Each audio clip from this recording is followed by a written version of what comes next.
I'm Mr. Frog. This is my show. I ate the bug. I ate the bug. This is the end. I love you. It's a tale as old as time. A beloved celebrity who's been in the public eye for years does something to tarnish their reputation, and in turn, their entire career is destroyed. Over the last 40 years in American entertainment, there have been so many stories like this that it's become a sort of self-fulfilling prophecy. And with the internet, information on these troubled celebrities has never been so available, and it's never been able to travel this fast. It's a really fascinating phenomenon. 1 second you're beloved by a massive audience, and the next, you're blacklisted. On paper, it should be easy for audiences to quickly turn away from a troubling public figure. But when that public figure has entertained and brought joy to hundreds of thousands of people, it becomes difficult for some to let go and move on. And there seems to be no better example of this in recent memory than that of the beloved TV personality and film star, Mr. Frog. Mr. Frog is a fictional character from the hit Adult Swim series Smiling Friends, created by Zach Hadel and Michael Cusack. In the episode titled Mr. Frog, we see Charlie and Pim attempting to save Mr. Frog's career after putting a TMZ reporter in his mouth. While the Mr. Frog episode is incredibly goofy and funny, I think it perfectly captures the way audiences and the entertainment industry tend to react in these sort of situations. And most importantly, Mr. Frog shows us that sometimes the best thing to do is move on. In the world of entertainment, the quantity and size of specific controversies seems to be the deciding factor in the court of public opinion. While a pattern of troubling behavior may not tip the scales immediately, after a while those incidents add up. However, if a beloved celebrity makes one very large mistake, the odds of it tarnishing their career and personal life are much higher. And the bigger and more beloved the celebrity, the bigger and more controversial the incident has to be to turn the tides. Mr. Frog starts off by putting a TMZ reporter in his mouth, an act so heinous that he is immediately kicked off his long-running TV series, The Mr. Frog Show. When the Smiling Friends go to Mr. Frog's house in hopes of saving his career and making him smile, Mr. Frog reveals that he's not sorry for what he did. Hello, but I'm not sorry. This quickly complicates things for the Smiling Friends, since apologizing would seemingly fix the whole situation. This moment also gives us a glimpse into Mr. Frog's character. He isn't even slightly remorseful for what he's done, but he still desperately wants his career back. Despite Mr. Frog's actions causing his own downfall, he doesn't feel like he's done anything wrong, and he isn't willing to change or grow. So with Mr. Frog unwilling to apologize, the Smiling Friends try to rehabilitate his image and make people see the good side of Mr. Frog. But after an unsuccessful PR push where Mr. Frog, high on some kind of drug, chokes a fan at a meet and greet, the Smiling Friends decide they need to force the change into Mr. Frog. The first thing they do is try to sober him up, but Mr. Frog accidentally cuts the hands off of the head of the Charitable Meat Foundation while withdrawing from his drug addiction, and Charlie and Pim are at a loss.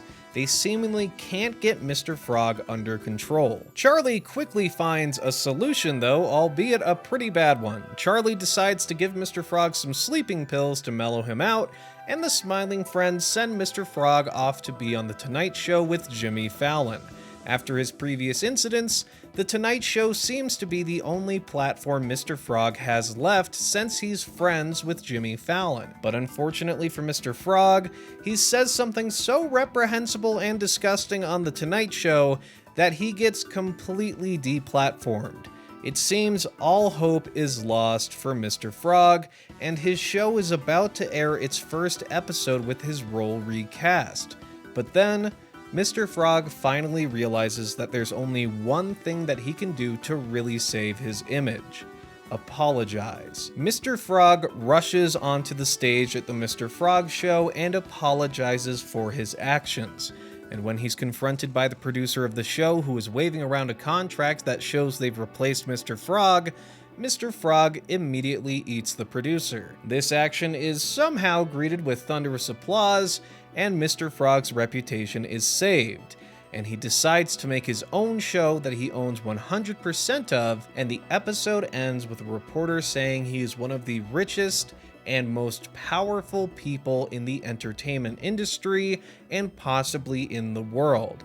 And as soon as she finishes talking, Mr. Frog comes charging in with a hammer, and the episode ends. When I first saw this episode, I was definitely confused a bit by the ending. I chalked it up as a goofy and over-the-top way to end a goofy and over-the-top episode. But after going through the episode a few more times, I realized what the episode was saying with Mr. Frog. Mr. Frog built his reputation as a sort of bad boy character, something that is said directly by the producer of the show when he is recasting Mr. Frog's role. He's got that raw bad boy edge the real Mr. Frog had. The dumbed down and safe version of the Mr. Frog show starring Glep isn't what fans of the long-running show were looking for. When you're beloved for being the bad boy on TV for over 40 years, sometimes the lines between reality and entertainment get blurred, especially when you're cast to be a bad boy because of your bad boy energy. Mr. Frog was loved for the same reason he was hated, and all it took for people to look past his many mistakes and his disgusting behavior was a glimpse of what things would be like without Mr. Frog on their favorite show. The fact is, it wouldn't be the Mr. Frog show without Mr. Frog, even if the producers on the show think they can work around his absence. And speaking of the producers, this episode shows the other side of this controversy as well. What happens when the star of your long-running show is outed as a complete maniac? Do you move on and try to make something new?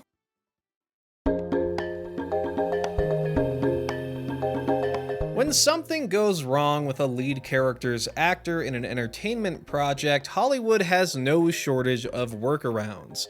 Whether it's Ezra Miller in The Flash, Chris D'Elia in Army of the Dead, Justin Roiland in Rick and Morty, or even Roseanne Barr in the TV show titled Roseanne, there are so many ways that Hollywood tries to salvage projects. Movies and TV shows are collaborative efforts after all. The writers, animators, cinematographers, VFX artists, sound designers, and all of the other positions that are necessary to make any kind of entertainment project shouldn't have to suffer because of one person's stupid actions. However, the fixes for these projects vary in quality. Digitally replacing a celebrity who's in hot water seems like an easy fix, but it's incredibly expensive. So if that's too expensive for you, then removing the part as a whole may seem like an easy choice. However, removing a character entirely could screw up the dynamics in a show or movie. So recasting a controversial celebrity might seem like the right path to go down. For voice roles, this is definitely an easier sell. But for live action roles, it becomes far more difficult in terms of consistency, especially for long-running TV shows. Another path Hollywood sometimes takes is blatantly ignoring all of the controversy in hopes no one brings it up and everyone just forgets what happened. At the end of the day, Hollywood executives don't care about controversy. They care about what decision stands to make them the most money. Recasting Ezra Miller in The Flash would be way too expensive for the kind of movie The Flash is, so they decided to set their morals aside in this instance and ignore any mention of the controversy. It's always hilarious to see production companies and corporate enterprises try to take the moral high ground in most instances, because at the end of the day, it's not a question of morals, it's a question of marketing and audience perception. Sometimes a scheme to work around an actor's controversy to save a project just isn't viable, and the project has to be shelved and moved on from. But if it's a long-standing, iconic piece of intellectual property like the Mr. Frog show, producers and executives are more inclined to try and salvage the project and exploit the popularity of it. Producers will say, who cares if the Mr. Frog show doesn't have Mr. Frog? It's one of the most popular shows of all time, and people are going to watch it because we're just that smart and talented. People are gonna love this. It's like Mr. Frog, but without all the toxic crap. I truly saved the show! While some producers are smart enough to know when it's time to move on from a project and find something new, the majority of producers would rather find a way to keep milking an iconic property until it's nothing but a shell of its former self. In the Mr. Frog episode of Smiling Friends, we see a Hollywood producer trying their best to milk an iconic property. The first step to saving the Mr. Frog show is to recast the lead role. Glep from the Smiling Friends goes out to audition and is quickly turned away from the producer. But then, Glep spits in the producer's face, giving off the same bad boy energy that made Mr. Frog so popular. Glep is cast as the replacement to Mr. Frog, and he will now spit on stage rather than eating the fly as Mr. Frog did. Now, if you don't know, the Mr. Frog show is incredibly formulaic to the point of absurdity.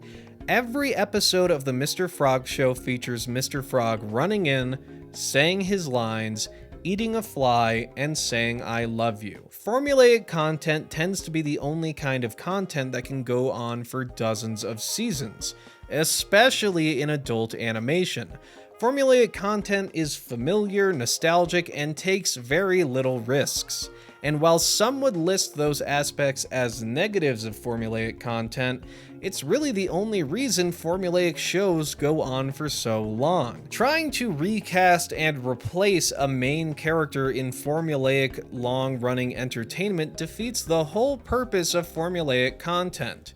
It exists as a source of nostalgia and familiarity. And you can't recast familiarity.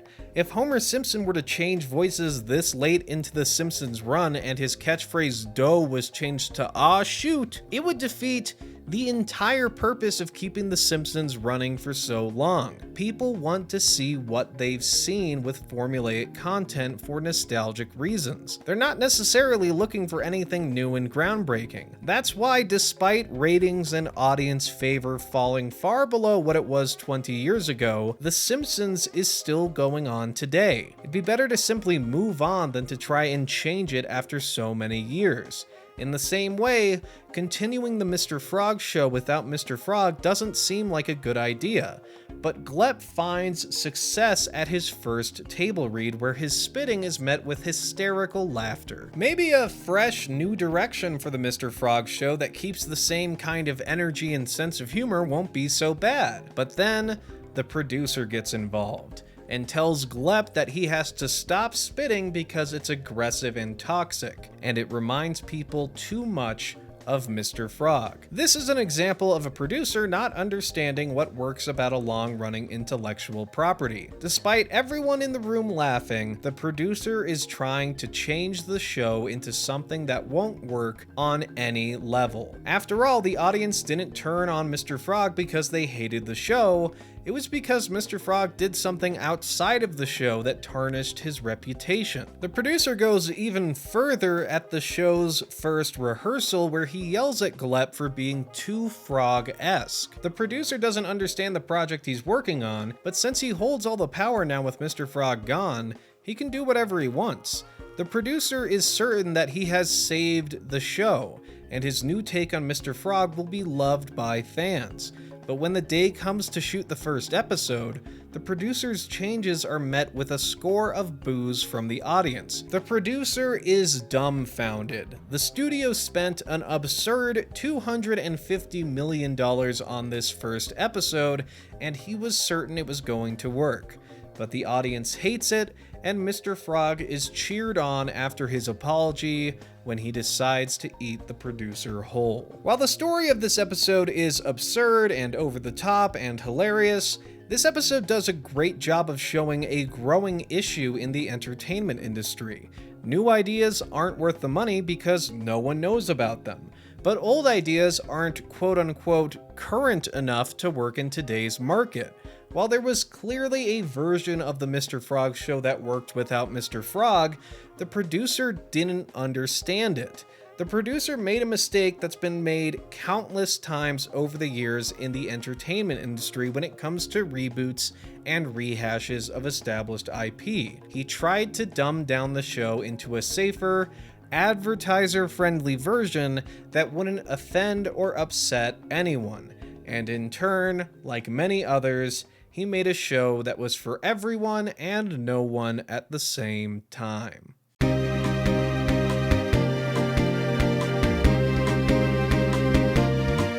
When a beloved celebrity turns out to be a gigantic asshole, a borderline criminal, or just a regular criminal, it can be a rude awakening for many fans. All of those hours spent enjoying what they put into the world suddenly doesn't feel so great to think back on.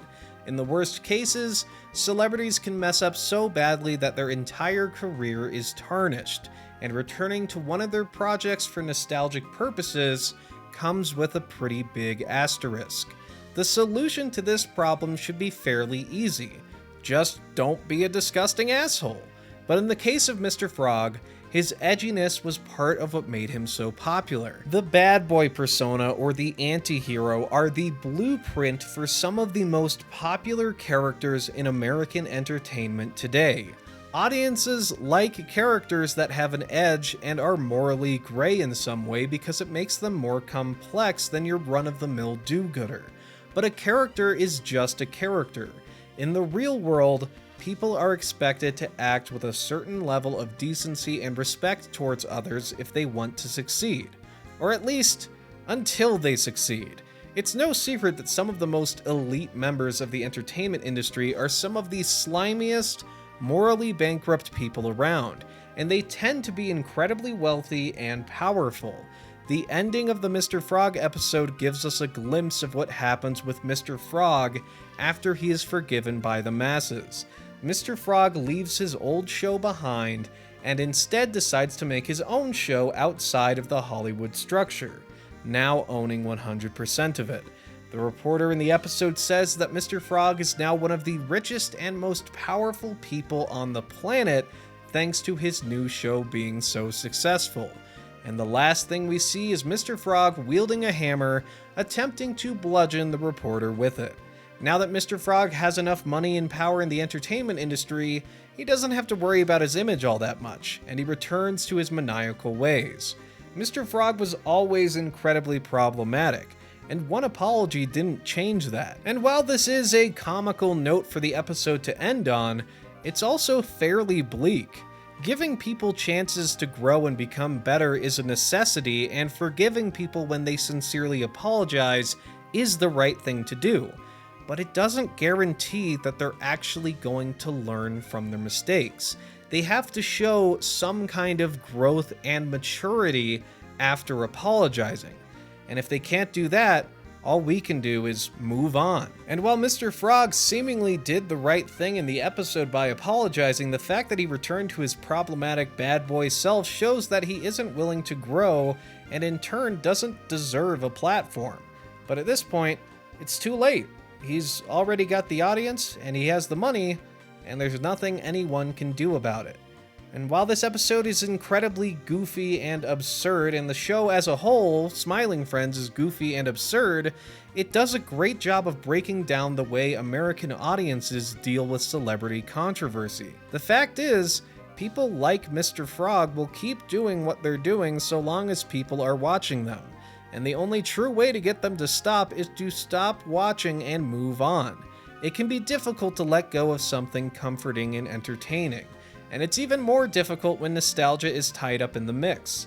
If you've watched a show or celebrity for years, the odds of a sort of parasocial relationship developing is fairly high, and that makes it all the more difficult to move on when the time comes. But unfortunately, time catches up with everything, and after a certain point, you just have to accept it and move on. Frankly, I never would have thought Smiling Friends would have an episode that acts as a jumping off point for a topic like this, but that's just how good Smiling Friends is as a show. It may be colorful and crazy and absurd at times, but it's the stories and characters like Mr. Frog that set this show apart from so many others. Plenty of people can watch this episode not digging for any kind of analysis and still enjoy it as a goofy adventure. But the more I look at the Mr. Frog episode of Smiling Friends, the more I realize just how absurd Hollywood is in general. Most of the escapades Mr. Frog goes on are similar to ones that happened in real life, whether it's Michael Richards attempting to apologize for his racist outburst at a comedy club, or Roseanne blaming Ambien for offensive tweets that led to her getting kicked off her show. This episode is no more absurd than real life in some cases, and that's what makes it work so well. It's goofy and over the top, but it's grounded in the absurdity of reality. Thank you all very much for watching this video. Please let me know what you thought of it in the comment section below. This is a good deal different than anything I've done before. I usually stick to the confines of the episode I'm talking about, but with Mr. Frog, the episode is talking about something bigger than just the episode itself, so I kind of felt like I had to branch out and talk about some of these different things that happen in reality and then bring it back and then go back out.